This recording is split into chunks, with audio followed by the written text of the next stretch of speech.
गोष्टीचं नाव श्री स्वामी समर्थ भावनिक आणि अर्थपूर्ण कथा. चला तर आपण ही गोष्ट ऐकूया. एकदा एक मुलगी अत्यंत व्याकुळ मनाने श्री स्वामी समर्थांच्या चरणी आली. डोळ्यात अश्रू, मनात प्रश्न आणि हृदयात एकच वेदना होती.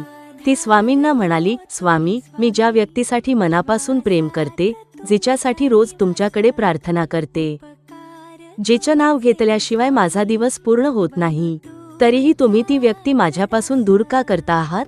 मी चुकीचं काय मागितलं स्वामी? मी तर फक्त प्रेम, साथ आणि थोडंसं समाधान मागते. स्वामी समर्थ काही क्षण शांत राहिले.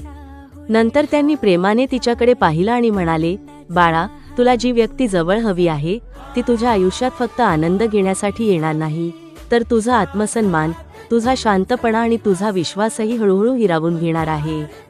तू माझ्याकडे ज्या भावनेनं तिला मागतेस त्या भावनेचं मला मोल कळतं. पण केवळ भावना पुरेशा नसतात. काही माणसं आयुष्यात येतात शिकवण्यासाठी आणि काही दूर जातात वाचवण्यासाठी. मुलगी पुन्हा म्हणाली, पण स्वामी, मला त्याच्याशिवाय जगणं कठीण वाटतंय. तेव्हा स्वामी हसले आणि म्हणाले, जसं लहान मूल आईकडे काच मागतं, आई ती काच देत नाही, कारण तिला माहीत असतं काच हातात घेतली तर बाळ जखमी होईल. तसंच बाळा, मी तुला आज जी व्यक्ती दूर करत आहे ती तुझ्या भविष्यातील वेदना दूर करण्यासाठी आहे. माझी कृपा म्हणजे नेहमी तुला हवं ते देणं नाही, तर तुला जे नको आहे ते वेळेवर दूर करणंही आहे. हे शब्द ऐकून मुलीच्या डोळ्यातून अश्रू वाहू लागले. पण ते आता दुःखाचे नव्हते, ते समजुतीचे, स्वीकाराचे आणि विश्वासाचे अश्रू होते. स्वामी, आता मला समजलं, तुम्ही मला कधीच एकटी सोडत नाहीत, तुम्ही मला वाचवत असता.